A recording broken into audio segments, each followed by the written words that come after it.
Like, we might be live already. We're live. We're officially live. We're live. Fuck it, All we're right, doing everybody. it live. Fuck it, guys. We spent 3 hours with Mega Uncle, and now 2 of us are wearing red hats. So it's official. I think we're all gonna try to make America great again. Hold on. Oh shit! Go get a red hat, Mikey. Yeah. What is he doing?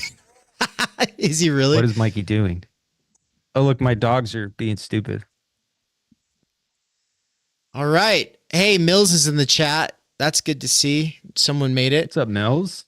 I'm curious to see how many people are going to make it over here. Hey! The premiere's still rolling. Did you set it to feed in? To rate? Yeah, it'll feed in once it's done. Yeah. I just started this stream. How'd Mills get here early then? You see this, Dave? I see. What does your hat say? Hold it up to the camera. It's the ecosystem. The Xeno systems. Xeno systems.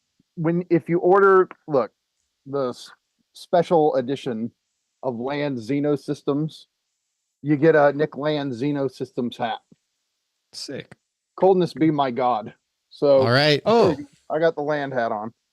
By the way, dude, Nina, I forgot to ask. What is Nickland Substack? Is it that one? Oh shit. Is the Outsideness newsletter? No, that's those acid. Outsideness? No. I thought it's the Kumquat. I think it's Kumquat, but I forgot to ask Nina what his Substack is. Did we ever find out who is it Jehu is? Jehu, damn Jehu. I don't have Twitter, so I followed him. Is it the guy you found? I tagged him. Right. Oh, let me do a thing for the people clicking this in the future who don't know what's going on. Welcome to Theory Underground, everybody. Good to see you. We are just kind of decompressing and reflecting on the premiere that is just finishing up. And some of the people like Mills came over manually, but Zephyr, good chunk of the audience is about to get transferred or rating into our live chat. This is live. Welcome, everybody. I'm going to go ahead and click the record button and back this up. Recording in progress. All right, everybody. So this lecture that Mikey's going to be doing in a few here is a part of his ongoing research seminar. This will be the 3rd in the series, but what we're doing right now is shooting the shit as we wait for people to show up from the premiere. And so we'll be reflecting, just me, Mikey, and Nance. For a second, we're going to reflect on what we just saw, and then we'll have a few of the audience members and TU subs pop in and say hello. They're in the background here, and so we'll open it up here before we switch into lecture mode. But with that said, where are we coming from? What premiere, guys?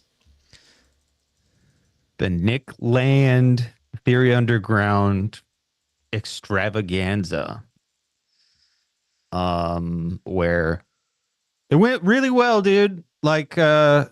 So before it started, or before we were recording, I was telling Mikey that I felt like doing the Wayne's World. We're not worthy. Like it was, I think all 3 of us were like starstruck or whatever. I wasn't.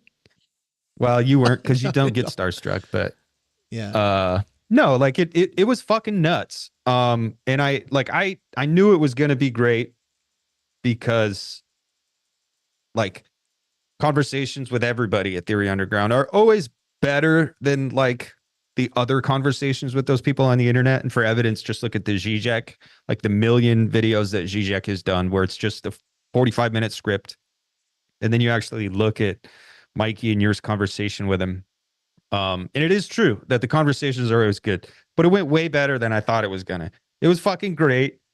He was loving it, dude. And like, I mean, the communication after the fact has been positive. Like he's been positive after the fact. Like, so I think there will be a part 2 and hopefully part 3 and part 4.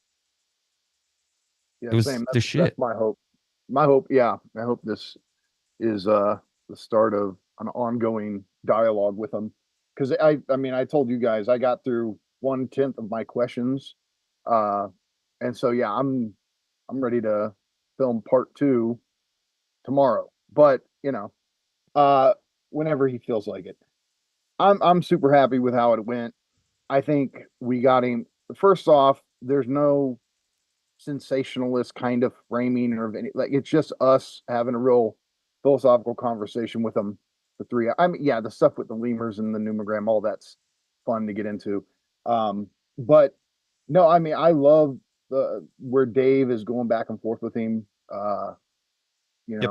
on capital and time energy, and where I straight up ask him, like, can we have capitalism without wage labor? Dude, that part is so good. And it actually is so, someone said something about that in the chat, actually. Like, it's crazy that he seems to have not thought a lot about that question. And it's like, isn't that the question though? And then Nina was like, Nina Powers in the chat, and she's like, yeah, but basically her point was like, British aristocrats don't have to think about that question. And I think, she's just saying people of her class don't tend to think about that question, She loves Nick. She loves Nick, but she's just saying, like, yeah, he probably hasn't had to think about it. Mm-hmm.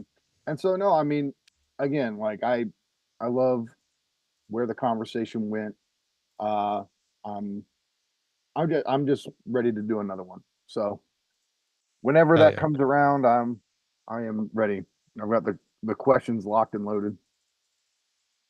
Yeah, we didn't really even scratch. Well, we did scratch the surface, but we didn't really get to a lot of your questions. So, I guess I'll just say I did not think I was going to talk to him much at all. I really did not. I was just kind of like, I'm in this facilitation role. I find several of the things that Mikey's honed in on absolutely essential to think about the situation today. And so that's why I was sold on trying to make this happen for over a year. But it was much more fertile than I'd supposed it would be. And so I was very happily surprised. Well, I mean, people don't get, he's super fucking cool to talk to and have a philosophical discussion with. I've said to you guys a couple times, like, we've had a lot of people we've interviewed and had discussions with, and he's at the top of the list of the best ones, for real. And so, again, it's funny, you guys were joking MAGA uncle, but I've said it before, but yeah, if you just reduce him to his Twitter or X activity, you're totally going to miss what kind of thinker and person he is. Look, I mean, it's not, a lot of what he posts on X is stuff. A lot of times he's doing Kabbalah and gematria stuff. But yeah, you don't get the type of person he's going to be when you're having a direct dialogue with him, and he's cool as fuck. See, dude, that's where I'm lucky, because the only Nickland I have is like CCRU writings and Fang Newman and Nickland. I don't have the Twitter land. So like, I don't have this like tainted view of the internet troll or whatever. I think the Dark Enlightenment was like edgy and kind of trolly, but it was still like it was more proper than just like Twitter tweets that are just doing the troll thing. But yeah, I think a lot of people probably do just totalize Nickland as like, oh, he's him and Moldbug. They're just the weird, Duganite troll bros. And or no, he's the outsideness account. He's the xenocosmography account. Yeah. And he's not. He's a dude. He's and a philosopher. And many people who that we talk to probably don't want to see him either as a person or a philosopher, but he is. And I think that's what we showcased in the interview. Yeah, hell yeah. Yeah. I think it was great, man. Most of the chat was fucking loving it, eating it up. There's a wiener in chat right here, right now. But other than that, I haven't seen any negativity all day in the chat. So, dude, if Nance thinks you're a wiener, that's kind of my litmus test. If Nance, like Nance and Ann and Mikey are like three of the coolest people I know. And like for me, it's like often I'll be like, oh, I don't know. Maybe I should just like block this person or cut this person off. Then I'm like, no. Like I'm too impulsive. And then I put it on cooldown. And if I put someone on cooldown and I'm like kind of thinking, oh, well, are they serious? Are they just wasting my time? Or are they lowering the quality of the discourse? But then Mikey, Ann, or Nance say something and or all of them agree, like especially if they all agree, then it's like, it's done. It's done. You did not pass the filter. So, you know, remove them, Nance. You have my full endorsement there. I kind of actually want to see where they go. Like okay. Okay. Fair enough. Whatever. All right. Yeah. So with all that said, we're going to open it up for like a few minutes, 5 minutes, 10 minutes, whatever. Doesn't matter. We'll open it up for a few minutes here. So folks, you can all turn your cameras on if you want to engage live. Let's go. Let's go. Who wants to pop in and say something about that? Who watched the premiere and wants to share a thought or some kind of a reflection on Nickland at Theory Underground? Ian, I'm sure you got some thoughts, man. I don't know if you're able to jump in chat or jump in right now, but yeah. I mean, I watched a little bit of it, but then I had to do some like live stuff, actually be with my cousins and stuff. So I had to go do that. But I'll check it. I'll check the whole thing later. But I mean, I think, from what I've heard, it sounds that Nickland at the beginning was warming up a little bit, like getting familiar with you guys. But I really like how it was approached, right? Like it was no like gotcha questions or like trying to bait him into sound in a certain way or like, no, I think like the questions were actually very well crafted. You could like as the audience, I could tell that all of you engage seriously and for a long time with Lance writing. And I mean, just like, I think the first question was extremely interesting, especially if you know Lance Fang Numina in particular. I think that if something human is going to make it out of the near future, that's such a good question because it's quoting him while posting the question of what is his take on today that he had, I don't know, like 30 years to reflect on that. And I kind of cut off when he was saying like, when the reproduction system of the human fundamentally changed, then it's like no longer human. I mean, I'm super looking forward to watch the whole thing. I also had a chance to preview Mikey's book on Nickland with the Jekian critique, which is really fucking cool. I think it's worth buying it for sure. Free Mikey. So yeah.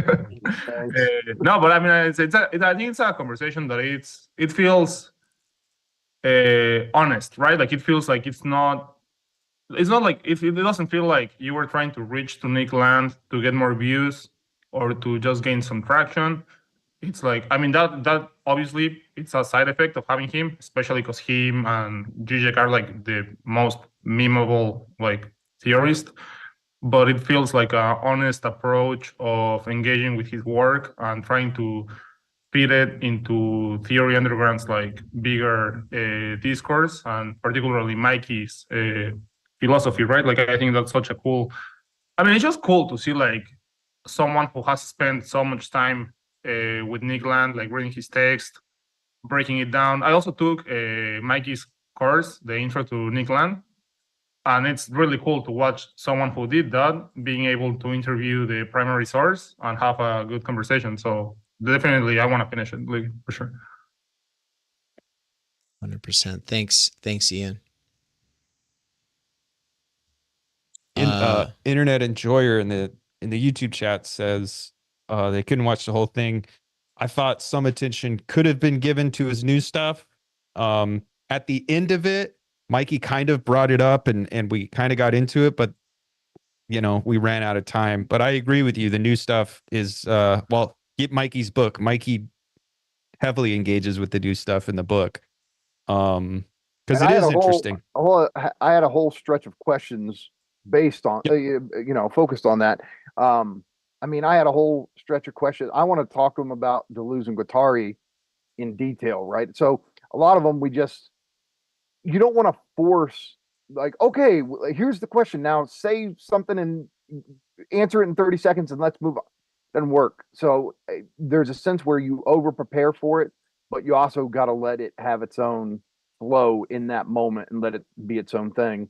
But no, who said Internet enjoyer. internet enjoyer? No, I mean totally. And if part 2 comes around, I definitely want to talk to him about that. And look, I mean the focus of my lecture tonight is going to be in part based around that. We're going to read one of his short blog posts that's in Xenosystems or Xenosystems Fragments, depending on what edition of the book you have, called Against Universalism. And so we're gonna talk about that tonight. Excellent, guys. So yeah, we've got a bunch of people here now. I think everyone who's come over is going to come over. It didn't seem to automatically transfer people after all. I don't really know, but whatever. We've got like over 40 people watching live, which is awesome. So with that, I think we're ready to get to it unless anybody... Oh, Tyler! Welcome to the stage. Just listening in as I'm working on some other things. I guess I just really appreciated what stands out to me is where he was emphasizing how so much of the work from back in his CCRU days, it's only now after so many years that it's like making sense to him, or that he's seeing that there were things in it from the beginning. And I guess that's that was of interest to me. I'd love to hear you guys talk more about that. And I guess not having taken the class, Mikey, to what degree is, say, like opening yourself up in like psychoanalytic free associating, is there a connection there with like his work, and like is there a similar, I almost want to say, texture or mode of being? Is there some overlap there with what he's talking about, like with lemurs and kind of channeling? And I don't know. So, I mean, no, I don't think so. Land was always a critic of psychoanalysis because he's a card carrying Deleuze-Guattarian, and at least the Land, from the Fang Noumena CCRU era, was. And so D&G are not going to go for the interpretation oriented form of therapy, right? So part of schizoanalysis, which, I mean, it's complicated, but the way I always like to introduce the difference between psychoanalysis and schizoanalysis on a basic level is, yeah, psychoanalysis is about interpretation, but schizoanalysis, on the other hand, is about experimentation. Schizoanalysis is like, no, the therapy is not about sitting back and trying to, you saw him, like, he hates psychobiography. He hates intellectual biography. He doesn't think sitting back trying to interpret the past is the way forward. And I mean, so everything he was saying in the interview, you could read in an anti-psychoanalytic way. Whereas with D&G and schizoanalysis, it's more future oriented because you're not clinging to the past. You're not trying to find some lost object. You're trying to make new connections with your body, explore intensities within your body, which is a way of shedding your current patterns, your territorializations, etc. It's basically freeing you up to have new experiences, to connect to new activities, and it's in doing that. So Guattari, right? Like I heard a story once about how Guattari in his clinical practice, he wasn't going to sit around with his schizophrenic patients and try to interpret or do anything like that.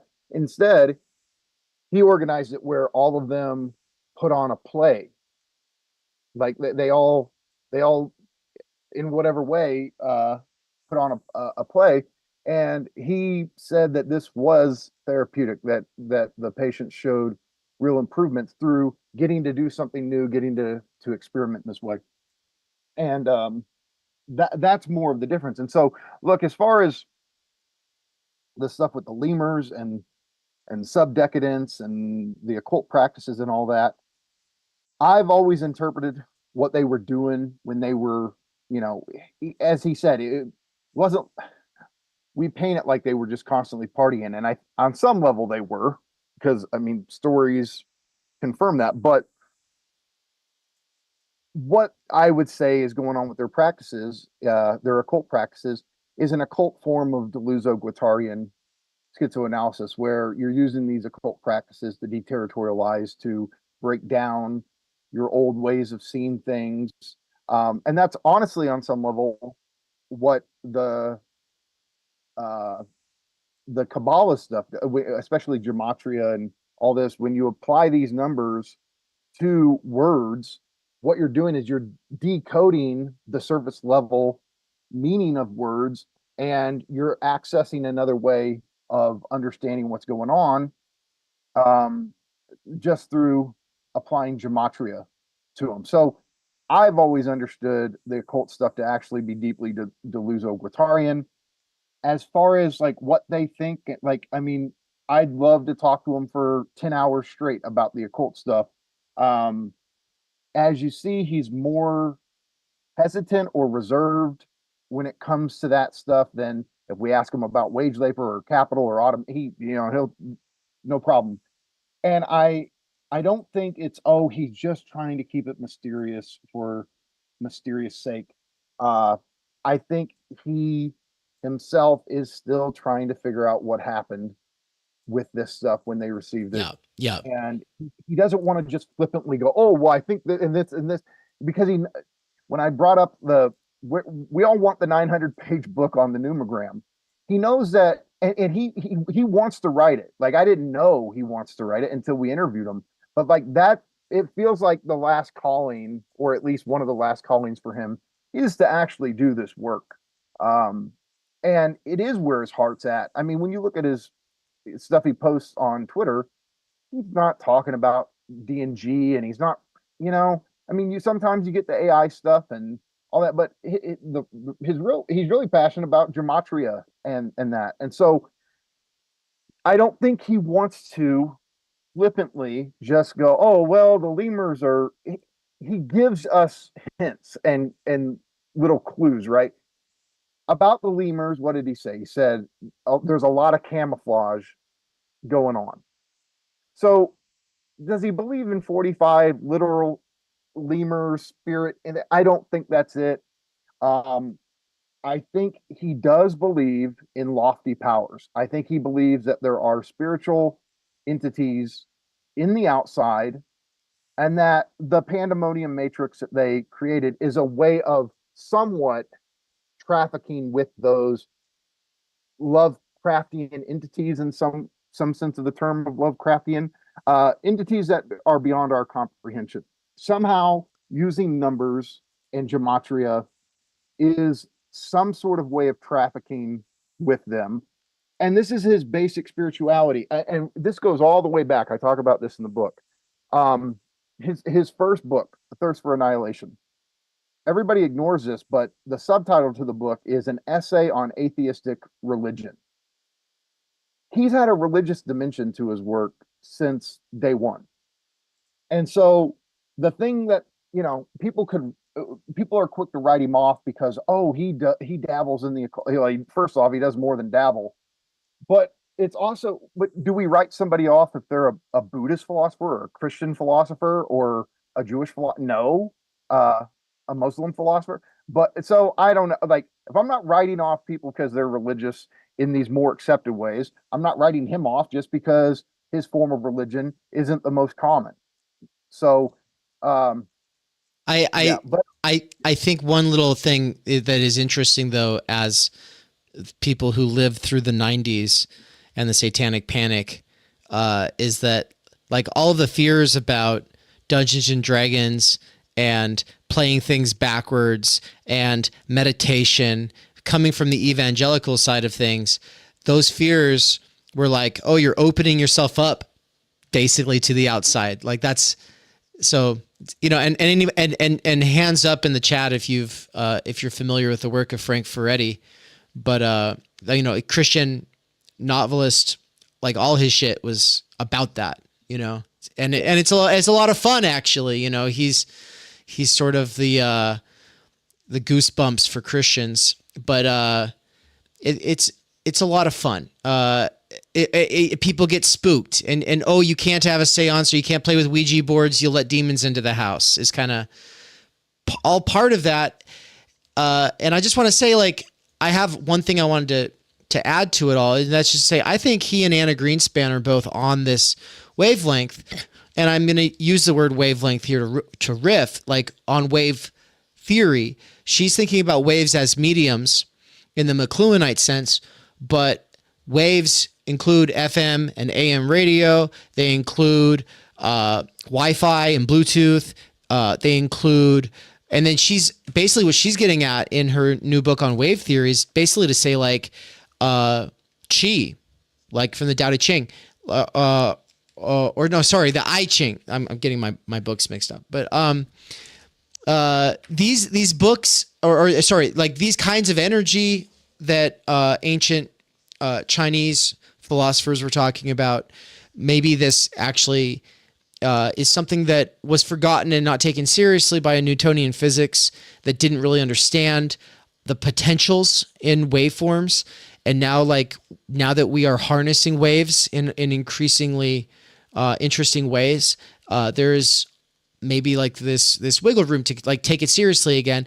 And then if you listen to what Land said in that interview, he was talking about how he basically thinks it doesn't matter if you're using lemurs or tarot or King James Bible. He believes that if you or subdecadence, if you put yourself in the right headspace and you have some kind of a principled sort of like there's something about there's like a format or a method to put you in the right state, well, then you're good to go. It doesn't really matter what it is, but humans have ways to get to the outside and these different, and for me, that's kind of, you know, I haven't taken a lot of that stuff seriously, ever really. And so, you know, it's pretty fascinating from that standpoint.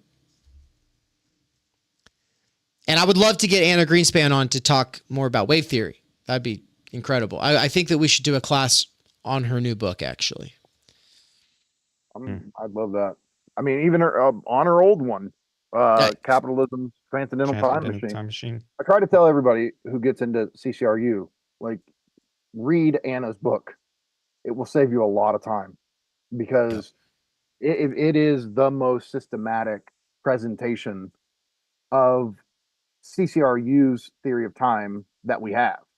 And yes, obviously Nick influenced a lot of what she's doing there, but Nick never really wrote out a systematic treatise on time. It's always in these short bursts in his work where you have to kind of piece it together. But Anna really just fleshed out the theory in a way nobody else did. Mm-hmm. Oh, and by the way, Tyler, this is the first time I think you've been on the channel since Todd McGowan said that you should. That who gives a fuck about Tyler Murphy, and then you made that, and you made that Instagram reel. That's one of the best. It might be the best Instagram post I've seen all year. Perfect. Yeah. I need to just I need to go to the courthouse and change my name because I was renamed by my big other, Todd McGowan. Yeah. It's been your name the whole time. You just didn't know it yet. I know. Well, now I feel whole and complete now that I finally have a symbolic identity like that. Oh God, Todd would vomit. See what you did, Todd? But there you go. This is where you say this is an act of Lacanian communication. I'm returning to the other, its message in inverted form. Dude, Todd felt wretched. Like he felt so guilty Didn't he because email you like and say like, what did I do? Like I feel so bad about. no, I sent him, Tyler, I sent him your Instagram reel, and instead of thinking it was funny, he felt super guilty. Like there must be some sort of deep truth in it. And I was like, Todd. Then when I was talking to him on the phone a couple days later, and I had to convince him like, no, he's joking. It's fine. Yeah. For folks who don't.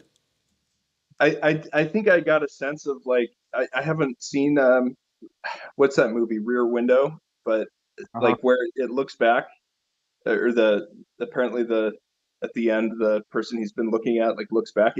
There was something as I was like, because I was driving across, I was on a long road trip, and I just threw in that question, and then him responding to it in that way was it was a little bit jarring, but also very, all of my art friends thought it was the most hilarious fucking thing that, it was the best thing that I could show them. So it's amazing. Yeah. Yeah. I mean, it's like, it's one thing to have, your hero, insult you in like a playful way, which is always special. It's always fun. But it's another thing when it's Todd of all people, because he would never do that. You know what I mean? It's like Todd's like the last nicest person. Yeah, he's like to a fault, like the nicest guy in the world. So, all right. But with that said, I think, yeah, let's turn it over to lecture time here. We're just going to go for an hour, and then we'll have a little bit more for subscribers. This is going to be like first half public, second half subscriber only. And so then to that end, Mikey, find like a nice spot as you go to stop and, you might have to remind me if I'm just kind of in the flow of it. Yeah, just make sure, give yourself a halftime at some point, or like you're like, oh, I'm gonna run to the restroom or something. Go get another beer, or whatever you got to do. Let's see, because I mean, yeah, I only have a few notes, but this can get long. I feel like just going into the thumbnail that I'll put up on the screen, and also here into the chat for the people on the Zoom side. Just going into the thumbnail at the beginning, I feel like is worth taking a minute to do. But I'll put it up here on the screen, everybody. As you can see, it's got Dugan and Spangler and Sloterdijk on the left-hand side. I forgot to put Heidegger on here. Whoops. And then on the right-hand side, it's got Baudu and Zizek and Mark Fisher and Todd McGowan. And then in the middle, it's got D&G. And then over D&G's heads on a second frame, it's got Mikey and me. And then Nance is just like floating between us. He's a body without organs. So, yeah, well, you want to talk about this, and then, Nance and I'll, we'll switch the view here so that it's just you. Because Zizek did his book on Deleuze, like Nance would be more of an organ without body here. Okay, there we go. Yeah. Okay, so look, people are like, what particularism versus universalism? What we're really getting at here is particularistic politics versus universalistic politics, right?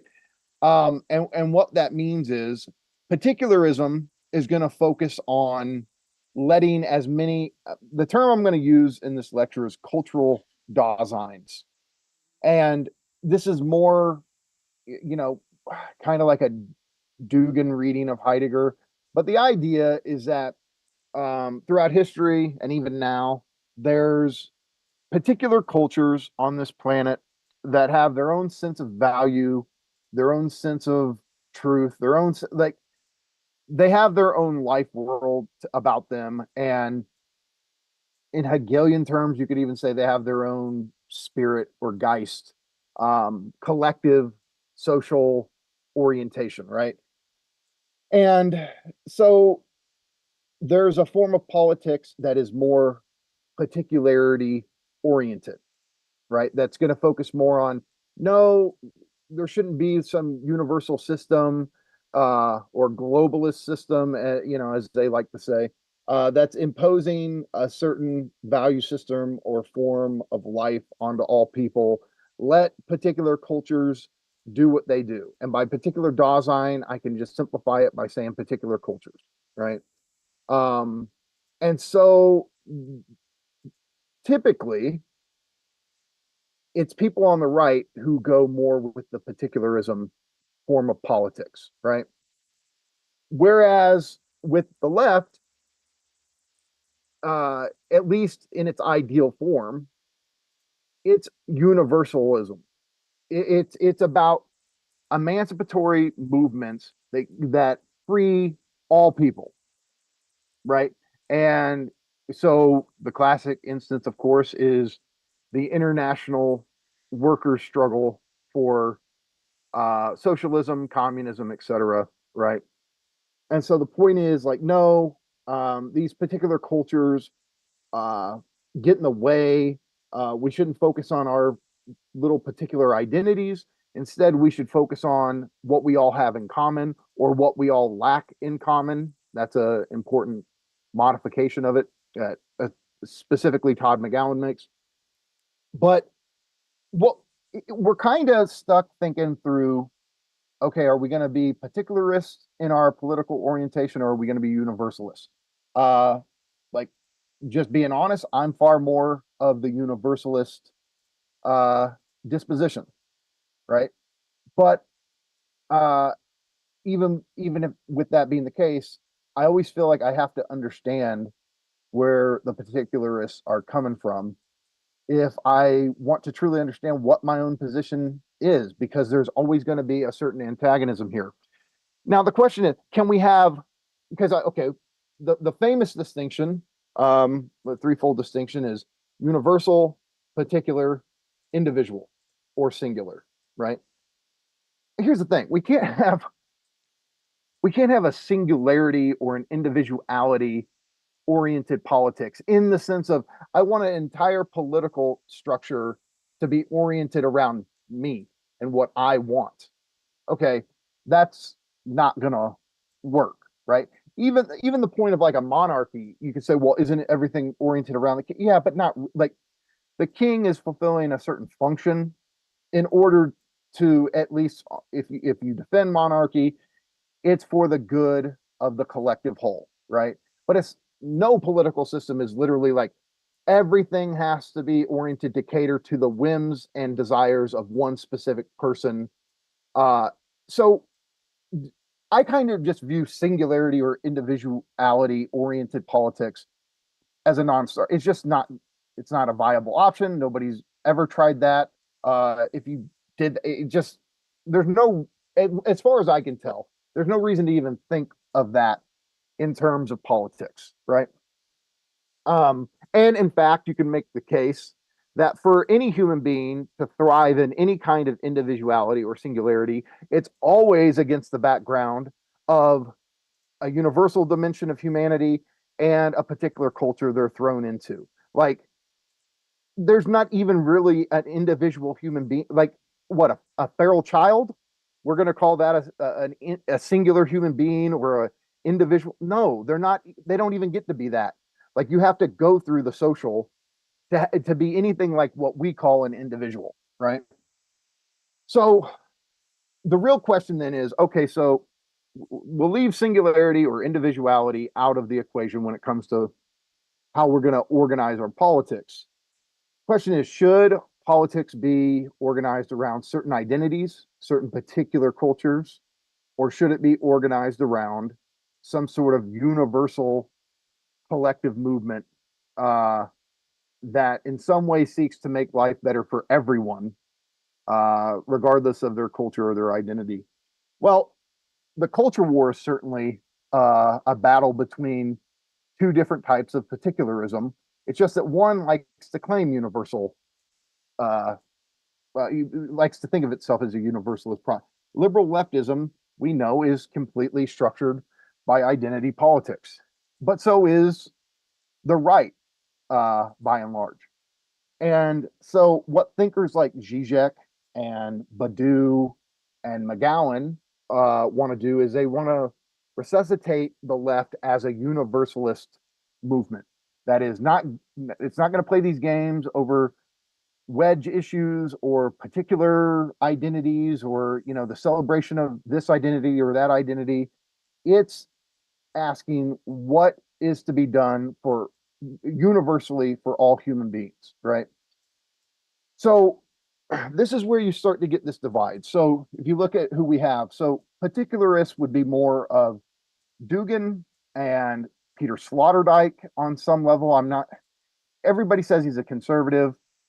I get that. What that means specifically is more of an open question, because I certainly don't think Sloterdijk is a Duganite or vice versa, right? So there's a, we're being broad in how we're making these connections here, because if you put Dugan and Sloterdijk and Spengler and Heidegger and Land at a table together, well, they're going to disagree on more than they probably agree on, right?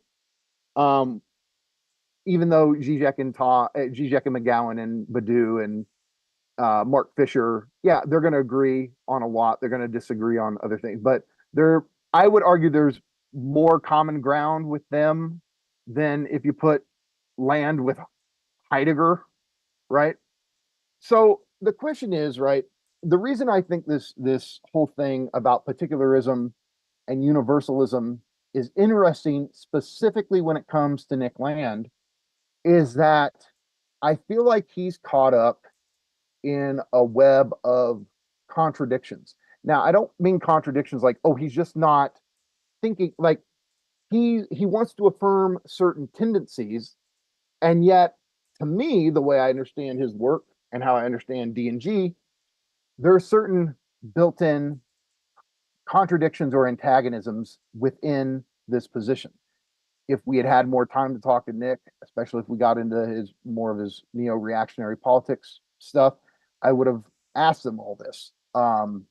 But tonight, I just want to basically address this, what I see as the issue of Land's very emphatic celebration of particularism, right? So the way to do this, and again, the core thing when addressing how Land feels about the particular and the universal is contextualizing it in terms of D&G. In particular, a very, very important piece of writing of theirs, which is chapter 3 of Anti-Oedipus. And so this is all the kind of stuff I want to get into. And to get into it properly, I kind of just want to have whoever wants to volunteer to read this, you know, one of Land's very short articles or blog posts on his Xenosystems blog. It's called Against Universalism. And just, we're going to do the first one. There is a sequel post to it. I think it Universalism, Against Universalism Part 2. I think it's that. But this is very short. Nance, do you want to read it? All right, let me copy. Or do you have it? No. Hold on. I mean, I know it's in the I know it's in the Discord somewhere. Let me just post it in the chat. Hold on. Yeah. There'll be a couple. Let's see. Let's see. I would read it, but I think Nance is better equipped. Yeah. He's a professional. Hey, everybody. Nance is an actual professional audiobook reader, so put your hands together. I'm a professional reader, dude. Nance has read my book, Time Energy, on Audible, and he's also read a sci-fi book on Audible, and now he's also reading, what, textbooks? I did it. I just finished a couple short introductory textbooks. I'm doing 2 separate poetry collections. I'm working on Mikey's book. I'm working on Underground Theory. Doing a lot of dope shit. Okay. Nickland's Against Universalism. There's a philosophical objection to any refusal of universalism that will be familiar from other uses. The denunciation of relativism, most typically. It requires only one step. Isn't the denial of the universal itself a universalist claim? It's a piece of malignant dialectics because it demands that we agree. We don't and won't ever agree. Agreement is the worst thing that could happen. Merely assent to its necessity and global communism, or some close analog, is the implicit conclusion. If there is a universal truth, it belongs only to non, and non is a dark, occulted God. Traditional theists will be at least strongly inclined to disagree. And that is excellent. We disagree already, and we have scarcely begun. There is no good life for man in general, or if there is, we know nothing of it, or not enough. Even those persuaded that they do, on the contrary, know what such a life should be, promote its universality only at the expense of being denied the opportunity to pursue it. If we need to agree on the broad contours of such a model for human existence, then reaching agreement will precede it. And reaching agreement is politics. Some much wider world acquires a veto over the way of life you select or accept or inherit. The details need not detain us. We have seen how that works. Global communism is the inevitable destination. The alternative to agreement is schism, secession, geopolitical disintegration, fragmentation, splitting. Disagreement escapes dialectics and separates in space. Anti-universalism, concretely, is not a philosophical position, but an effectively defensible assertion of diversity. From the perspective of the universal, which belongs only to non and never to man, it is an experiment. The degree to which it believes in itself is of no concern that matters to anything beyond it, self. It is not answerable to anything but non. What anyone anywhere thinks about it counts for nothing. If it fails, it dies, which should mean nothing to you. If you are compelled to care about someone else's experiment, then a schism is missing. Of course, if you are free to tell it that you think it will fail, if it is listening, but there is absolutely no need to reach agreement on the question. This is what, in the end, non-communism means. Non-universalism is hygiene. It is practical avoidance of other people's stupid shit. There is no higher principle in political philosophy. Every attempt to install an alternative and impose a universal reverts to dialectics, communization, global evangelism, and totalitarian politics. This is being said here now because neo-reaction is horribly bad at it and degenerates into a clash of universalisms as into an instinctive equilibrium. There are those who confidently propose a neo-reactionary solution for the world. Nothing could be more absurd. The whole world, as a whole, is an entropy bin. The most profoundly degraded communism is its only possible universal consensus. Everyone knows this when they permit themselves to think. All order is local, which is to say the negation of the universal. That is merely to restate the second law of thermodynamics, which we generally profess to accept. Only thing that could ever be universally and equally distributed is noise. Kill the universal in your soul, and you're immediately, objectively, a neo-reactionary. Protect it, and you are an obstacle to the escape of differences. That is communism, whether you recognize it or not. So, against universalism, that's as far as I know, that's his most focused comment or statement on why he is not a universalist. Well, why? Because he thinks universalism means communism.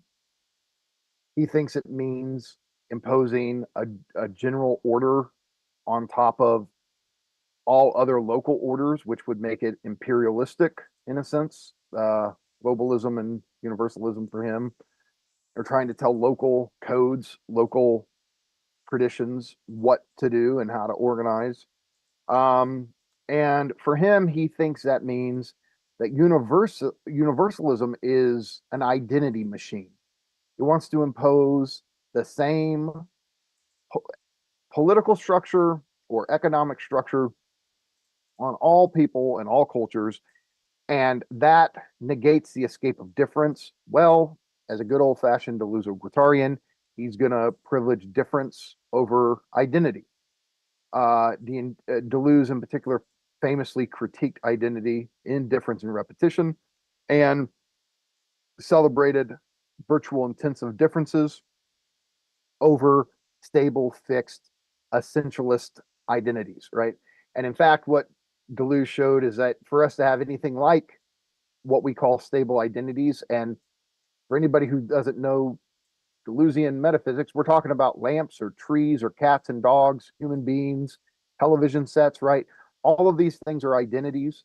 But what Deleuze showed is that all of these are actually made from intensive processes, pressure, rates of flow, temperature, etc., right? And you can do the most basic thought experiment, just sitting wherever you are right now. Look around and look at all the objects that you see and ask yourself, would all those objects in the current state that you're perceiving them, would they still be there as they are if the temperature immediately went up 20,000 degrees? No, you change that one thing and your entire field, first off, your body can't perceive that. There's a very, very limited window that the human sensorium can even exist in, right? Gets too hot, gets too cold, our sensory apparatus, our body itself dies, and we will not have experience within certain extreme levels of intensities, right? And so this dimension of intensity, it's crazy, but it was just lost on philosophers for 2,500 years of philosophy until Deleuze really figured it out. This is where I have the deepest respect for Deleuze, because what a great philosopher does is he pinpoints like the key, like one of the key presuppositions, right? And not only did Deleuze pick up on this, he picked up on something that Plato, Aristotle, Thomas Aquinas, Descartes, Kant, like they weren't tapped in to the role, the transcendental role, which is to say, intensity itself is a condition of actual things existing. Like certain life on Earth exists in this sweet spot that the Earth is at in relation to the sun. If it gets too close to the sun, no life on Earth. It gets too far away from the sun, no life on Earth, right? It's in the field of intensity at its relative position that certain actualities can be brought into existence, right? And one of the reasons you could argue that guys like Aristotle, all the way up, all these philosophers, is because they weren't workers. Farmers understand intensity, right? Guys who work in metal, craftsmen, right? Workmen understand the role of intensity. Philosophers who have their leisure time, who have their time energy to sit back and kick into objective mode, or what Heidegger would call presence at hand, when you're in the mode of I'm standing back and doing objective analysis, what you see is a physical object with certain properties, right? What you don't do is take into account, well, what actually caused this to come into existence? Under what conditions can I change it or bend it or burn it or change it to make something else out of it, right? And this role of intensity is Deleuze's great metaphysical discovery. And the way that Deleuze understands this type of intensity is as differential, right? Intensities, like they're not actual proper concrete objects, right? I mean, sure, you can have an experience of like, oh, there's a sudden drop in the temperature outside, and your body really registers this change in intensity, right? But for the most part, we're just completely aloof to the role intensity plays in actuality, right? Well, for Deleuze, he wants to think in terms of difference in the way that combines the kind of thinking that Saussure had with differential relations in signifiers. Like, no one signifier means anything within a system on its own. It's only its differential relationships to other things, right? But those differential relationships are not the actual words, they're virtual.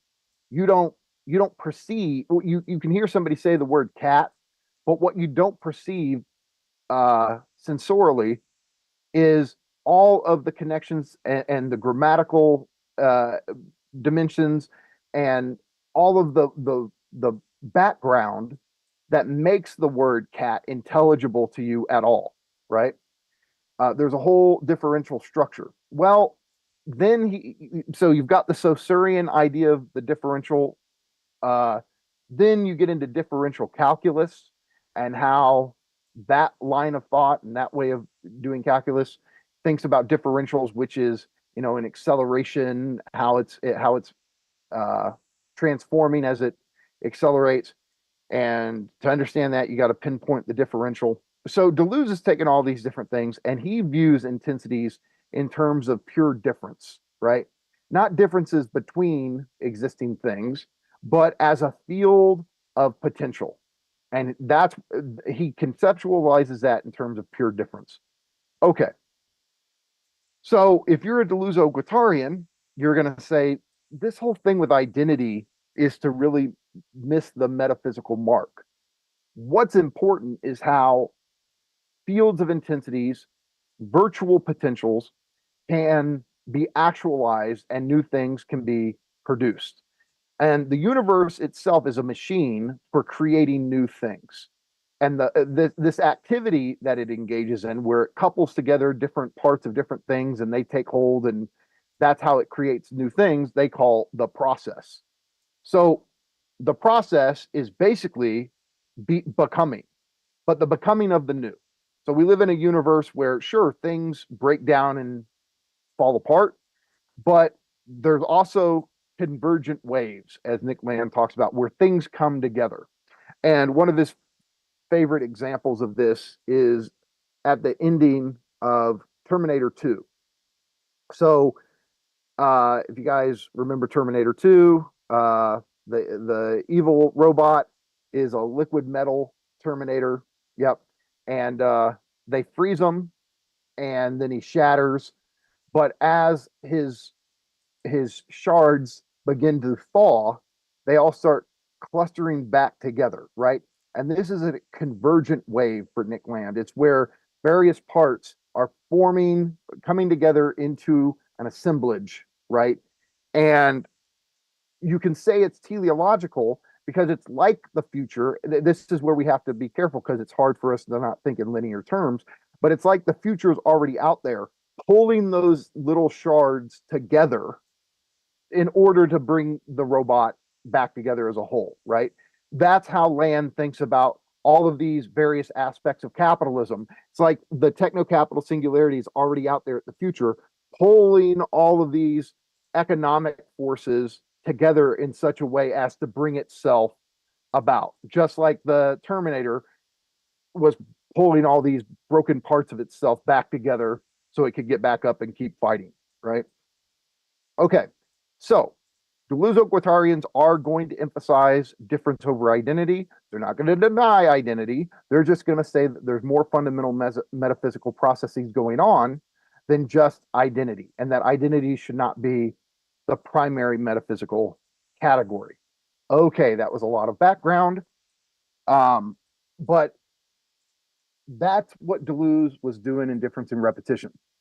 A lot of this gets applied to his collaborative works with Guattari, and in Anti-Oedipus, this starts to be applied.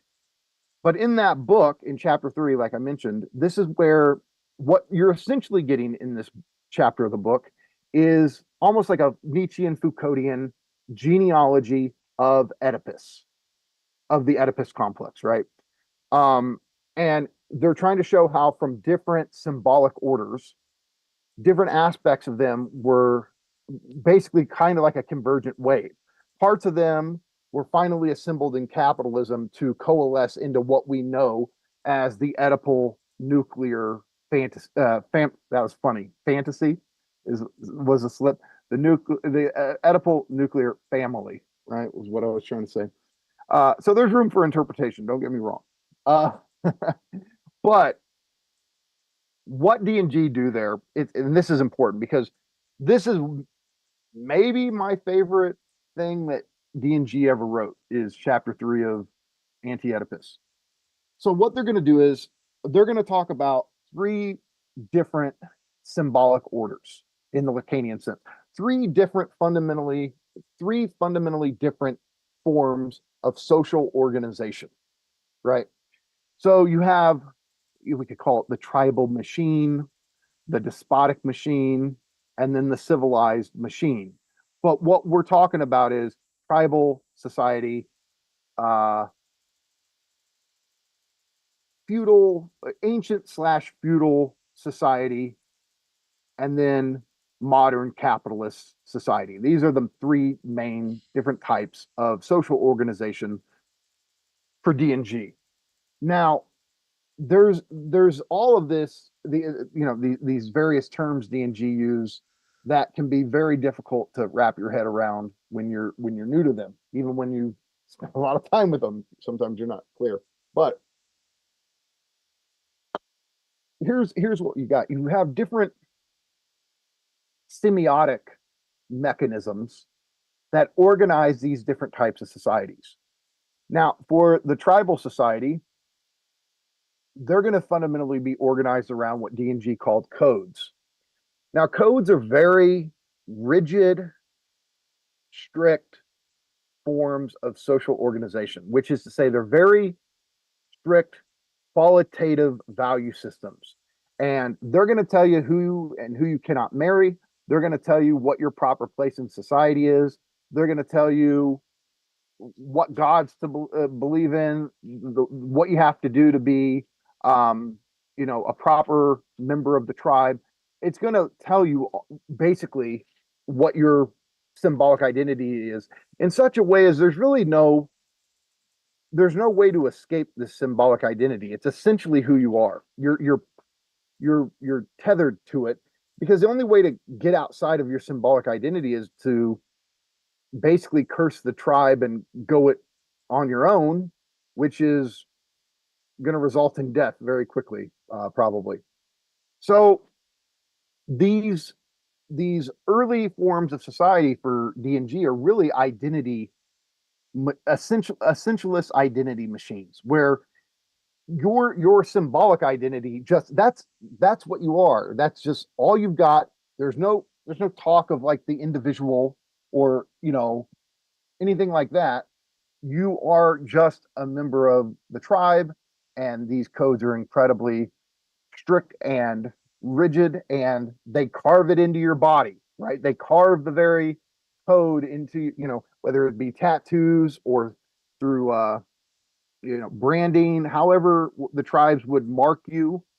They had various ways of doing this, but the marking would make you an official member of the tribe, and you're locked into that territory. And the core thing that organizes this type of social organization is that the socius is the earth. Now, what that means is socius is the primary thing that a society is organized around. In Lacanian terms, it's similar to the master signifier, but D&G are going to think as the anchoring point of society in more materialist terms, opposed to making it a signifier, right? So the point is, the anchoring point of tribal society is the territory of the tribe, the actual earth that they live on, right? It's their food source, it's their whole world, and it's impossible to think the organization of this type of society without being fundamentally oriented around their territory, right? And a lot of these types of, if you force them off their territory, you destroy their world, right? Okay, that's one form. But the point is, these local codes, right? For the members of the tribe, they're virtually absolute and they are qualitative. And what I mean by qualitative here is these codes seek to reproduce the symbolic order in its existing form, basically indefinitely, right? This world that you're born into as the tribe is to endure past you, beyond you, and it will outlive you, right? And it will outlive you because a certain way of life will continue to exist after your death. All right, so that's one, and there's so much more to it. They go into so much great detail with this, but I got to give summaries here if we're going to get through this. The next one is the despotic machine, or what we can call the ancient feudal form of society, which is to say, for D&G, this is where you basically have an imperial lord or a conqueror or a king that says, look, I'm going to reign over all of these local codes, right? It's more of like, yeah, you can have your local code, but I'm going to put an overcode on top of it. I'm going to say you have to pay tribute to me, you have to meet certain of my demands, and you have to accept that. If you do, I'll basically leave your local culture alone, more or less, right? You get an example of this, like when you're reading the Gospels, and the Romans are there in Jerusalem, and they're not trying to tell the Jewish people they can't have their religion or anything. They're just saying, okay, but you do got to pay us. You got to meet our demands. And that was this kind of imperialistic overcode that was at work in the ancient world. And on some level, you could say this of feudal society as well. But it's where some monarch or not even a dictator, but a kind of conquering overlord basically wants to rule over a whole bunch of local territories and get them to submit to meeting certain demands of his. And this is the structure of like an imperial code or an overcode. It's a code that wants to unite a bunch of local codes together for the organization of an empire. And basically, again, this is still a qualitative value system. It's trying to reproduce itself. It's trying to hold this world into place and establish a structure, establish a world that's going to long endure. And so, can you say that ancient Egypt fits this on some level?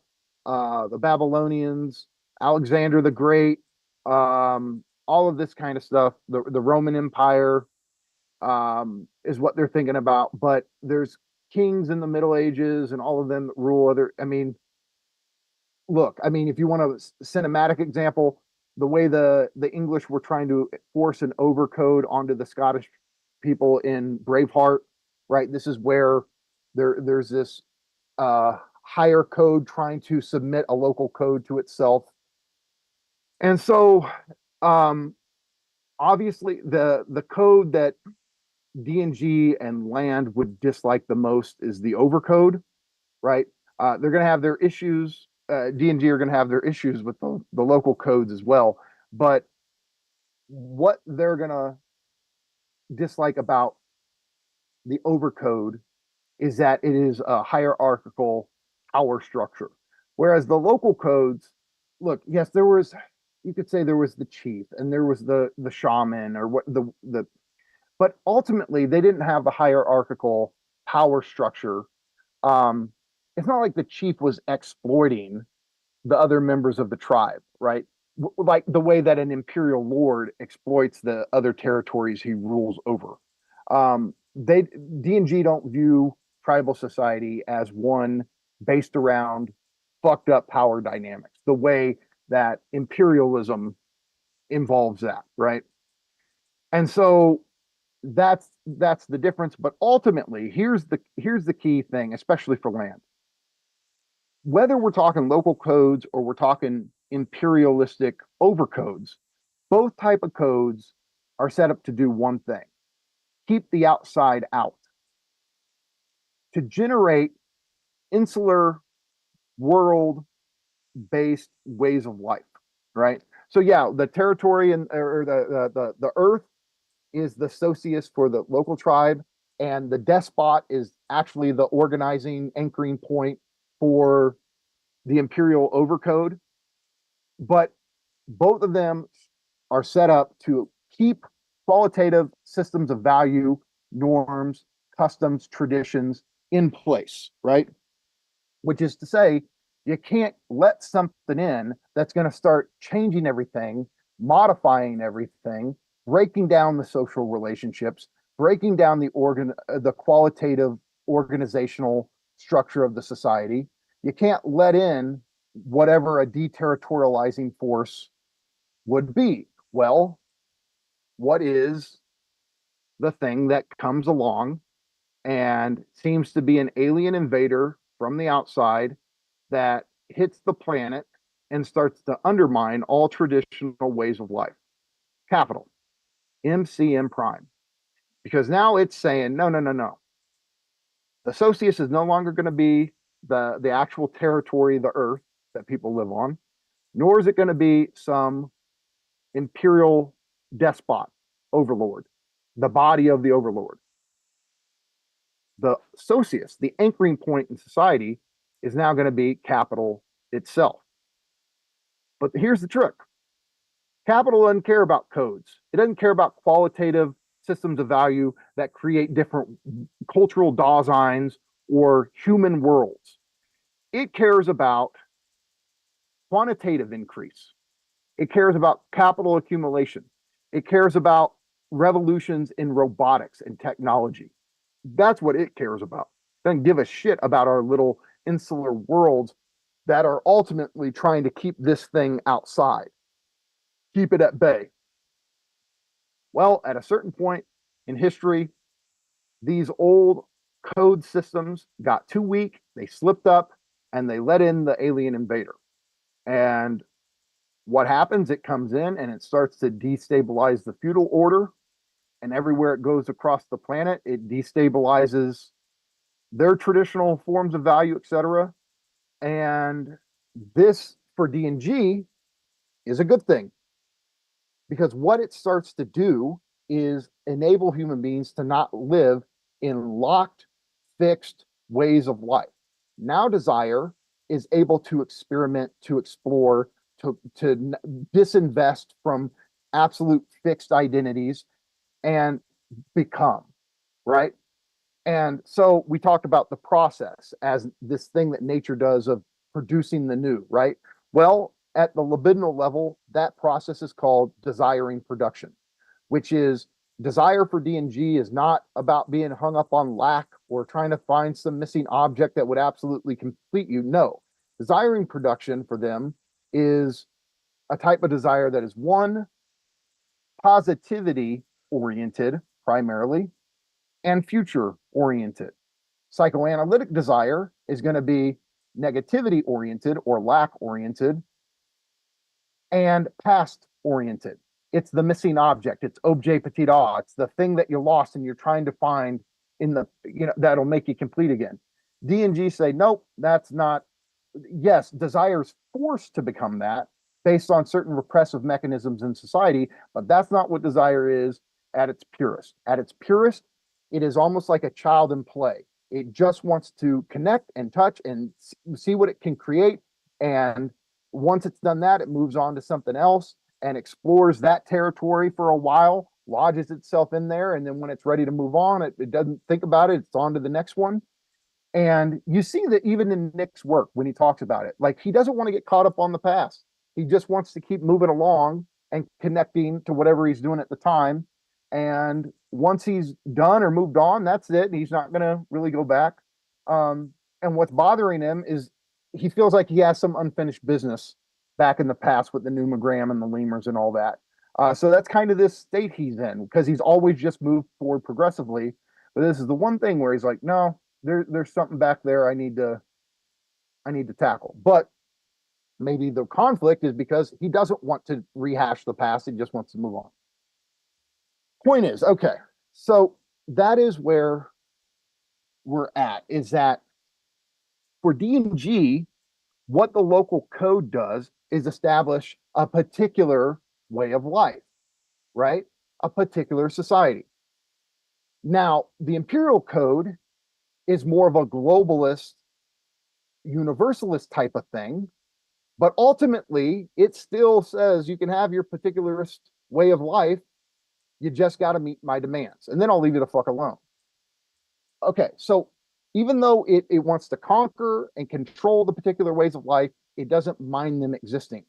Capital does mind. Capital's like, no, if your particular way of life in any way conflicts with my axiomatics, which is to say my economic logic, the economic logic of how I have to strategically go about augmenting myself, again, I'm speaking as capital, then your particular code's got to go. Or they have to be modified in such a way as to make what I'm doing not conflict with them. So you're going to have to really, really change things up to accommodate me. And what it has proven to do is it makes particular codes break down. And if any particular code will not allow capitalist economics to come in and take the point of the socius to be the fundamental organizing point, then they don't actually let the code in. Like the point is, you have to surrender the socius, that point of anchoring. That you have to let capital be the fundamental organizing principle if you're going to accommodate it. But the point is, if you do that with a tribal society or you do that with a despotic society, you've undermined those societies. They're defined by having the earth be the socius or the despot being the socius. If capital becomes the socius, you have fundamentally changed the society at the deepest level. So even if there's remnants of codes, it's not the same world at all. And so I guess to kind of wrap up this line of thought for now, Dave, do you have that photo I sent you, or of the graph? Yeah. Yeah. I can pull it up. Just keep talking and I'll have it here in a sec. So what I want us to look at is this great little combinator that Eugene Holland produced in his great little introduction to Anti-Oedipus. It's just called Deleuze and Guattari's Anti-Oedipus. If you want a great intro book on Anti-Oedipus, this is the one you want to start with. And he's going to show these 4 types of society, because so far we've only talked about 3, but there is a 4th one that D&G posit, even though while I pull it up, there was a great question in the chat. I forget who said it. Nance, maybe you could check, but yeah, it was basically like, what's the relationship between the socius and the big other? Yeah, see, again, well, look, the big other is kind of just, for me at least, the personification of the symbolic order, right? The better thing to compare it to is the master signifier, which is to say the signifier that holds or structures a symbolic order, right? Or a social order. See, this is where the terms get tricky, because D&G are going to have problems with Levi-Strauss's concept of the symbolic order as always being based on exchangism. That's a whole nother topic. But I'm saying, if we're talking D&G, and then we're talking Lacan and Zizek, and then we're talking Baudrillard, if we start using the word symbolic, we're going to do a lot of equivocation that's going to confuse things very quickly. And so it's just, this is part of what comes with having these discussions where they're all intersecting, right? But the word symbolic for Lacan and Zizek is going to carry conceptual meaning that is not there in D&G, and Baudrillard means something totally different. But so even though they're all related on some level. So I'll just say that, look, for Lacan and Zizek, the fundamental anchoring point in the society is going to be the master signifier. But D&G would say they would more call the socius the focal point of social investment or desires investment in the social. It's the fundamental point at which your desire has to be anchored or even repressed, right? For that type of society to exist. So if your desire is not going to invest in the despot, even if you're in your day-to-day life, you're not thinking about the despot.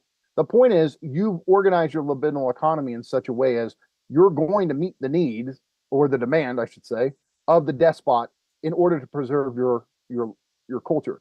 And then, I mean, it's clear, obviously, with the tribal society and their investment in their home territory, right? That's pretty obvious. But though that's like the point at which desire is invested and organized, and D&G to call it a socius and the way the conceptual is just for them more materialist than talking about a master signifier. First off, they're the type of more anarchist inspired leftists that aren't going to like any talk of the master signifier, right? Even though what is meant by it is the organizing or anchoring signifier, right? But yeah, I mean, the point is the socius and the master signifier are doing similar things, while because for D&G, the socius, I mean, the actual body of the despot, the actual territory of the earth, right? These are more materialist aspects. And even capital, you could say, well, capital is like a virtual mechanism. Yeah, but also there's a way capital is also its fixed capital. It's constant, it's means of production, right? There's another way that you can view capital as even materialistic, even though that doesn't explain the whole circuit. But if we want to talk about capital as material instantiation, it would be in the infrastructure or the means of production through which the MCM prime circuit functions. Okay, that's a killer answer. And I got the graph up here. It's also in the chat for the people who are subscribers who are here on the back end. But now it's up on the screen. People can see it on stream and in the recording, Mikey. Okay, yeah, let's just have a look at this real quick. Again, this is from Eugene Holland's Deleuze and Guattari's Anti-Oedipus. So here, this little combinator gives us the four types of society D&G have in mind. And the way it combines them here is, so let's start with savagery or tribal society, right? So on the one hand, it's a non-power society, which D&G are going to like, right? It's non-power because it's not based around a hierarchical kind of state organization of power dynamics, right? They don't view tribal society as being a hierarchical power structure, okay? Problem is, it's also non-economic. Now, this can get confusing because you're like, wait, it is an economy. Marx talked about it. I mean, these are modes of production. But for D&G, economy is essentially capitalism. That's when economy proper comes into play. And until then, what you have are codes that attribute certain qualitative values to certain types of food, certain ways of preparing food, certain rituals in which you eat the food or offer the food to the gods. But ultimately, the economy is not the driving force. It's not the agent within the structure. If the agent is anything, it's just the local code or the way of life itself that is organizing the material flows, the movements of bodies, right? It's not economic accumulation as such. that's the driving motor. In fact, that's what the codes are keeping out, is this kind of market-based type of economic accumulation, right? Which is capitalism. That's what this type of society keeps outside of itself or wards off, right? So on the one hand, it's non-economic. That's a problem for D&G because these societies lend themselves to essentialism, to fixed identity, to an incredibly strong imprisonment of desiring production. Desire is not free to explore. It is not free to experiment. And they want the liberation of desiring production, which is the ability for our bodies in their desire to connect in whatever ways they want, impulsively, and make new connections in the world. And what these societies typically do is keep the new out. Well, what floods us with the new? Capital. So, okay. They like it because it's non-power. They dislike it because it's non-economic. All right, well, the next one, despotism. This is the one they're going to dislike the most because on the one hand, it is a power society. It does have a hierarchical, exploitative power dynamic, but it's also non-economic. So it's the two worst features a society could have, right? And just so you know, this kind of despotism type of thing, this is ultimately what Land is getting at when he critiques the AOE or the architectonic order of the eschaton. He views it basically as the state power that wants to control all things, legislate all things, prevent the new from taking over, prevent the economy from taking us where it would take us if we left it unchecked, right? And so whether it's D&G or whether it's a CCRU, both of them are gonna hate this despotism machine more than the others. Okay. And I mean, it's funny, but like when Land is ranting on Twitter about, you know, the liberal global hegemony, I mean, on some level, the way he would think about it is it's some sort of variant down the line from despotism. And so when, you know, it's important to understand that even though he's on the right, he does have this strong anarchist type of dynamic to him, where even if he's kind of come to the point like with Yarvin, it's like, yeah, there's got to be a state. I'm going to be a state realist.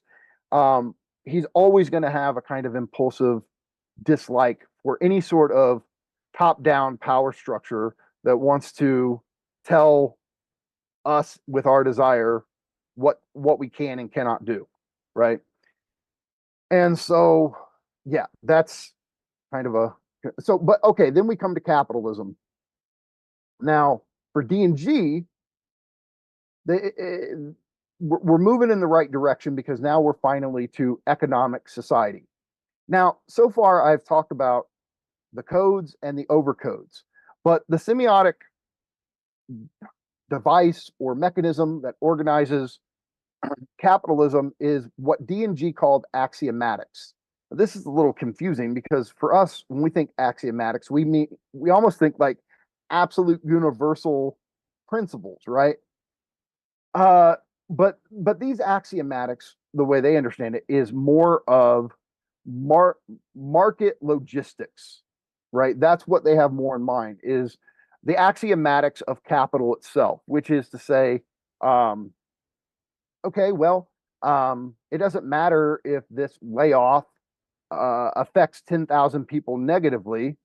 According to our market logic, according to our axiomatics, it makes cold, hard sense to just lay them off and be done with it, right? So this is where, you know, when Land said coldness be my God, this is part of what he's getting at, where he's like, no, I just defend the axiomatics of capital. And this means certain people are going to be affected negatively.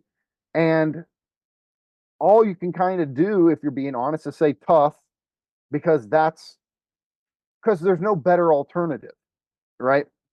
Than what we've got with capitalist axiomatics.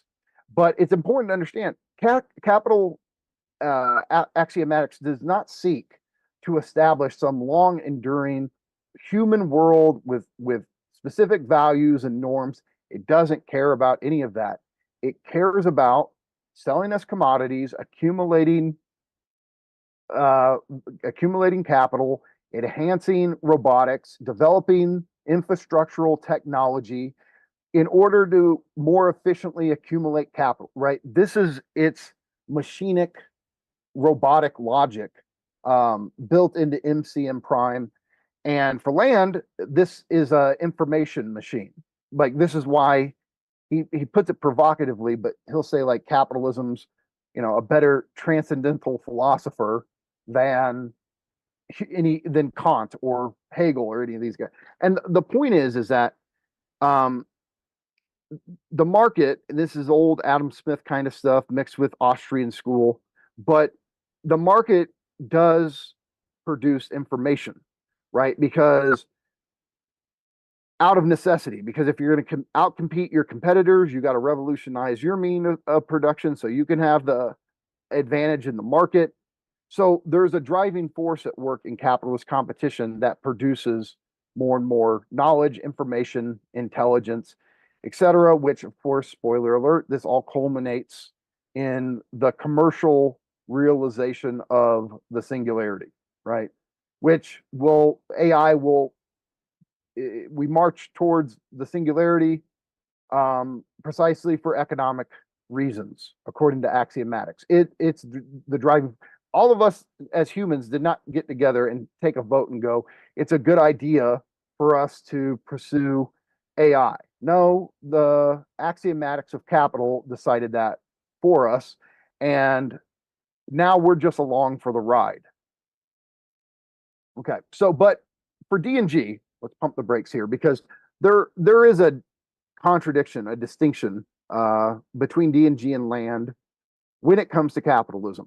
And this is one of the famous critiques of land that you're going to get from Mark Fisher and Peter Wolfendale and these guys. So on the one hand, for D&G, capitalism uproots or deterritorializes or decodes certain things. Like, okay, well, in our religion, we take this month off from work to celebrate a god.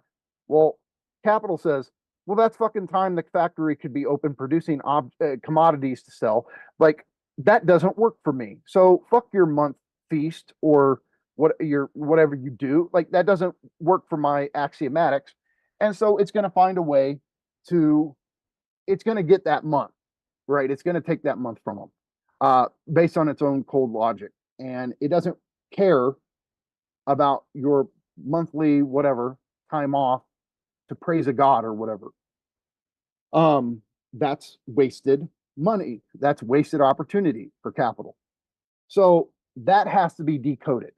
In a sense, like, the social code of that society has to be decoded and recoded so as to accommodate the 24/7 business cycle into that society, right? Okay, so for D&G, they love that capitalism is this engine of deterritorialization and decoding because it frees up desiring production. It loosens the grip, the repression put on desire by the codes and overcodes. But they don't like that it also reterritorializes with one hand what it just deterritorialized with the other, which is to say, yeah, it frees up people from their old identities in feudalism, feudal lord, serf, etc. It breaks those down, but then it reterritorializes us as wage laborers and consumers, right? But those are identities that now serve the axiomatics of capital as opposed to getting in its way. And so D&G see this logic of, okay, it undoes what has been for its own sake, but then it redoes the thing in it gives it a new identity or a new stability so as to serve capital, right?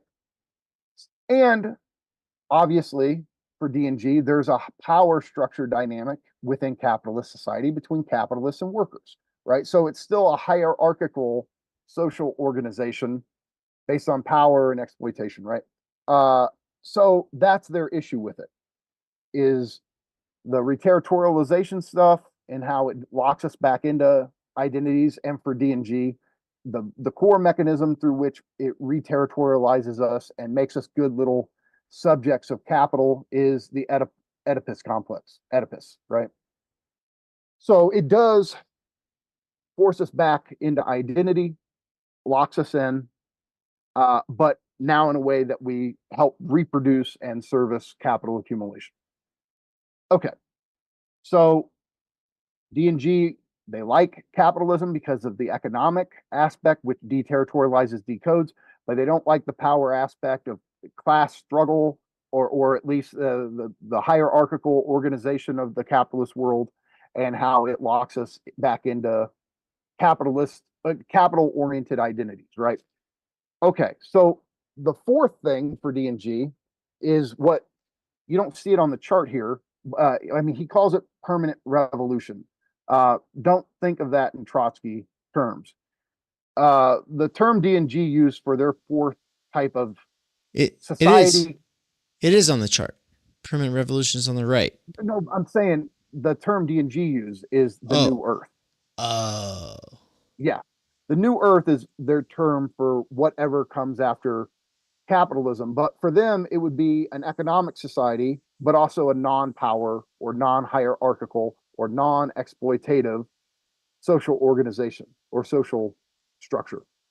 Now, this is kind of where D&G have always lost me in how they describe what, they go extreme with it. And that's the part. I respect they just they're wholehearted in what they assert, but no more law, no more prohibition, blah blah blah, destroy, undo all the codes. Like, this is them at their most wild leftist anarchists, right? Because they just want the full body without organs. And if you take the terminology, they want full potential to be accessible to desire all the time, and nothing to get in the way of what desire can do or produce or become. And so I personally view this, and this is me as a Lacanian Zizekian. Yeah, I don't think that's possible. I don't buy that vision, but nonetheless, that's what they think universal history culminates in, is the new earth, which is an economic society, but a non-power society, where you get the motor of deterritorialization of capital without the wage labor and without the exploitation and blah blah blah, right? And without Oedipus, also without the nuclear family. And so the thing is, though, Land never talks about the new earth, and he didn't talk about this fourth thing. For him, there's just capital, and because he makes this move where, at least in the 90s, capitalism is that is how you access the full body without organs. There's no next step to make. And this is where Fisher and Wolfendale and left accelerationists come in and go, you just ignore how capitalism reterritorializes us. And even though that none of us brought this up in the interview with him, that's our case too, is Nick. We get all the goods, the technological dynamism and all this stuff that capital does, but you are not getting how it reterritorializes, recodes us as wage laborers, and all of the issues that come with that, and how that is not a kind of life that most people can affirm living, right? And so this dimension of how capitalism gives us, oh, now you're okay, yeah, you're not feudalism, you're not in a tribe, so you're freed from these old traditional types of identities, but now you're a wage worker and a consumer. And for those of us who are not content with that recoding, that reterritorialization, we're going to have this issue with capitalism. And so, yeah, I mean, the argument is like, Nick just doesn't seem to acknowledge, and that's kind of what you were getting him to do, Dave, when you were giving him some pushback, is how capital is not just pure deterritorialization, it is reterritorialization, the way that Fisher and Wolf and Dale critique him for, right? Which is to say, Nick, you got to see how it imprisons some of us, locks us into a fixed, commodified way of life. And that's the trick, right? The majority of us, the overwhelming majority. To see how that occur with wage labor and commodification and all that, and the type of working class life that imposes on millions of people, and how that doesn't leave people with their time energy. It's structurally stultifying. It's an existential downer, if you want to talk like that.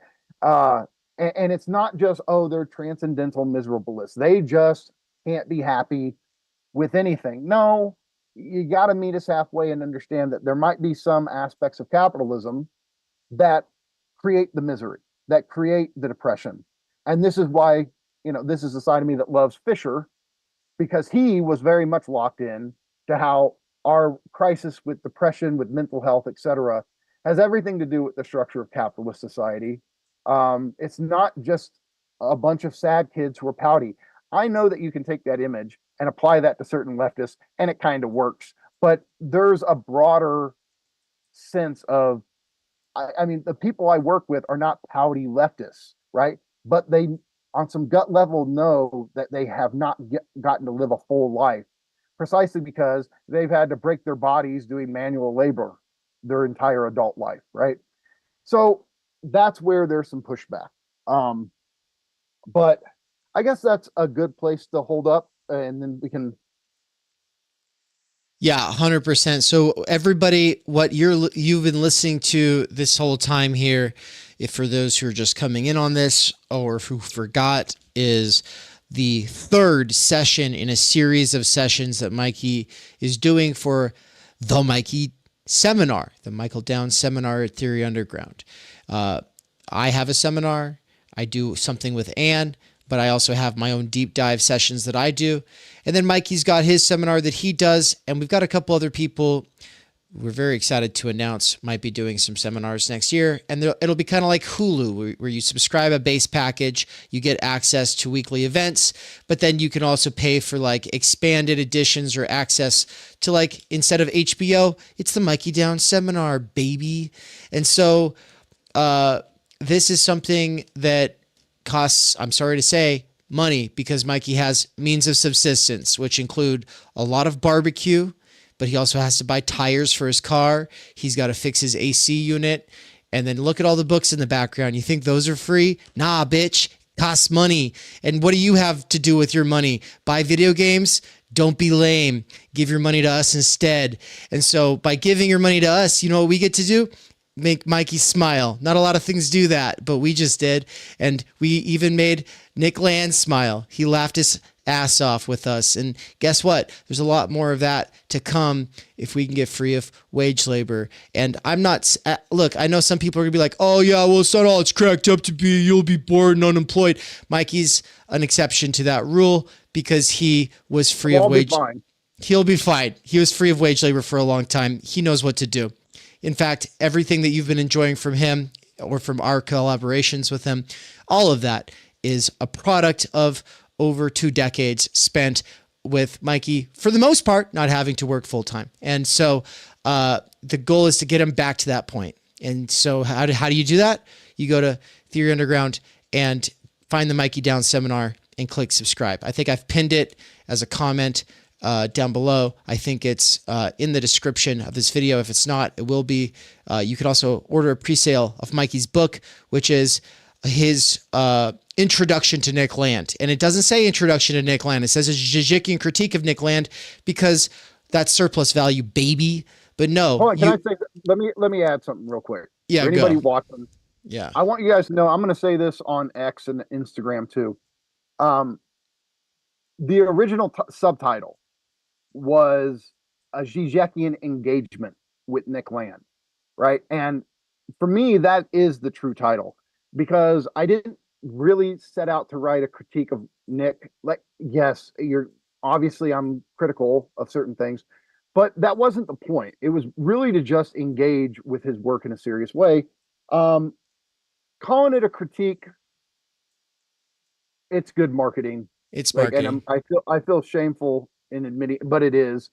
And so I'm like, we've talked about it, and yeah, I'm convinced to just call it a critique of Nickland. But I want everybody listening to know that it's not like, I don't want it to be framed as some takedown. I'm disproving him. That's all not happening. It is a real serious engagement with a thinker who has deeply influenced me, but one that is not my fundamental default setting theoretically. I make no bones about it that when it comes to analyzing society and subjectivity, I'm a Zizekian. But when it comes to capital, I'm a Landian on some. I take him very seriously with his concept of what capital is. And so all these contradictions or disagreements will come through in the book, but I want it to be known that it's from a position of serious engagement, respectful engagement with Nick's work. And if anybody saw the interview with him, then that's the tone. So it should be pretty obvious what that's like. And this, I was just thinking about how Baudrillard wrote the Forget Foucault, and then people will say, well, he was saying to really be Foucauldian, as a student of Foucault, he just has to go beyond Foucault.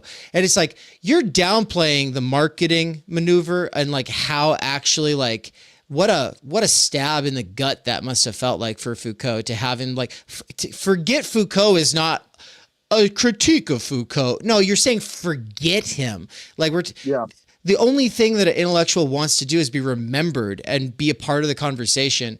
And he's all like, forget Foucault. It's like, that's a hardcore critique. That's not what we're doing here. And so if anything, I'm saying remember Land.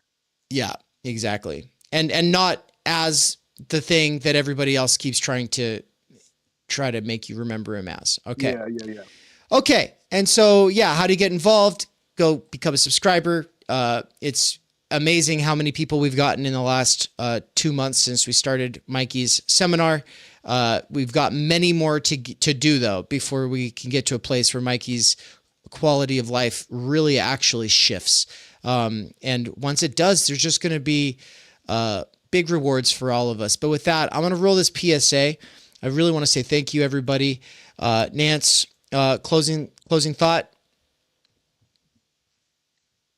Yeah, just reiterate, man, the get in if you're here watching this on YouTube. If you enjoy the free side is the product of a much deeper paid side. And it's supported by viewers like you. The more you know.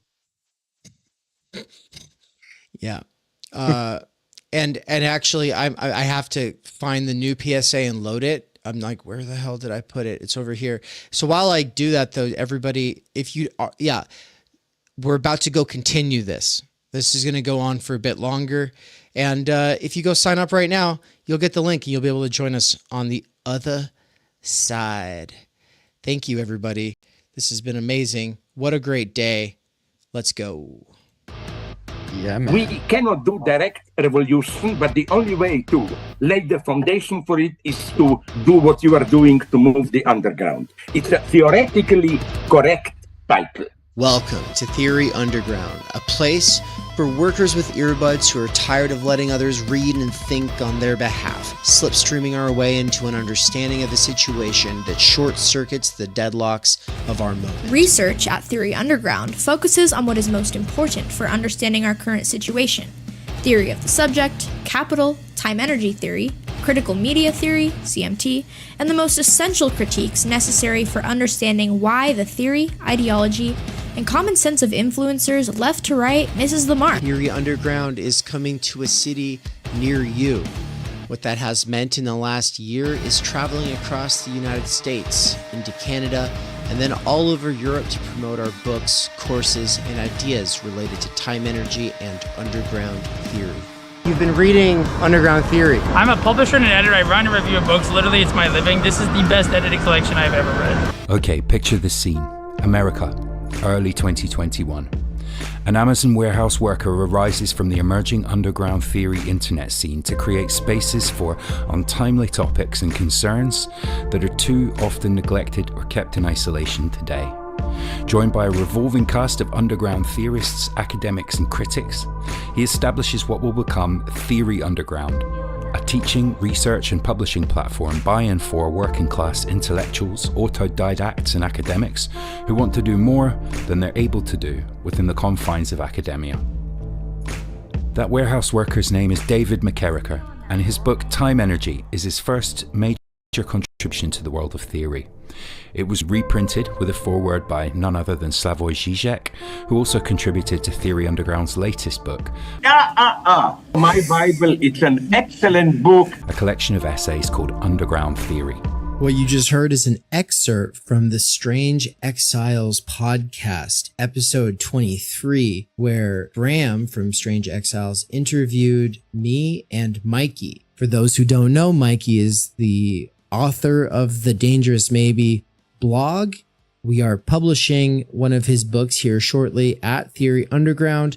He's also a lecturer at Theory Underground, and he's someone I've been friends and a collaborator with for over 10 years. But most importantly for you all, he's a fantastic lecturer, and it's a crime that he has to do wage labor right now. One of the long-term goals of Theory Underground has been now for a couple of years to hashtag free Mikey. That is something that I've been really pushing, but first I had to get freed from wage labor, which was achieved this year. That's right. Thanks to my monthly seminar subscribers, I was able to quit Amazon and do Theory Underground full time. Now I'm announcing the next big phase of the plan, which is the Mikey Downs seminar. What monthly subscribers to the Mikey seminar are paying for is a survey of philosophy, including deep dives into Zizek, Land, Lacan, Baudrillard, Bataille, Lyotard, and ultimately the whole history of philosophy. We're trying to build like this ongoing seminar, right? And that's what I really like about this thing, where, you know, if I'm teaching a main text, that's something I got to focus on. I got to really, but the seminar thing, we can do this stuff all the time, where we dive deeper into concepts, we dive deeper into certain, you know, sections of books or whatever, and we can really do this nuanced stuff. I think that there's probably no better way for us to accelerate our learning in these areas than by slipstreaming Mikey. And that has been my belief for years and years and years now. It's official. You're able to help out. You're able to get involved. You're able to benefit directly from liberating him from wage labor.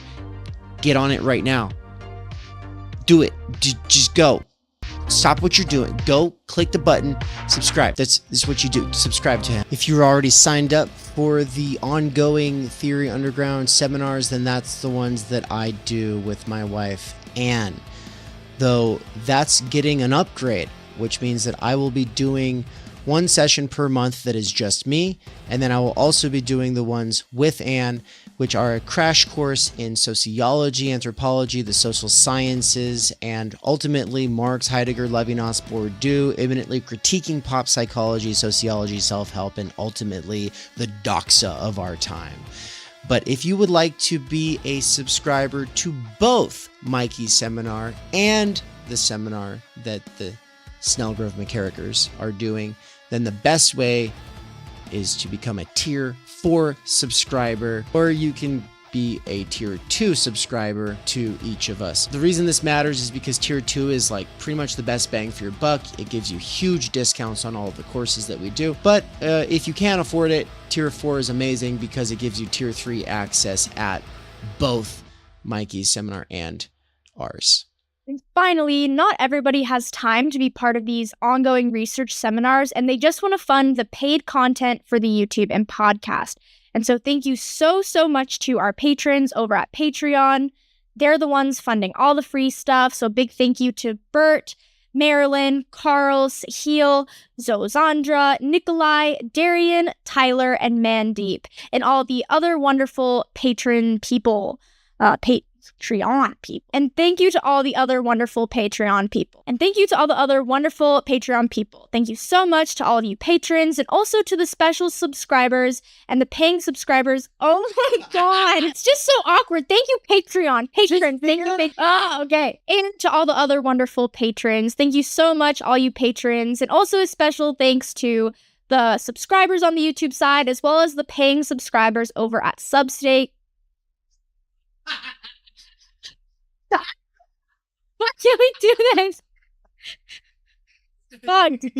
You guys, Please. just thank you. Thank you, everyone, for making this bullshit possible. Thank you to the subscribers. You do it. You did so good. Thanks, guys.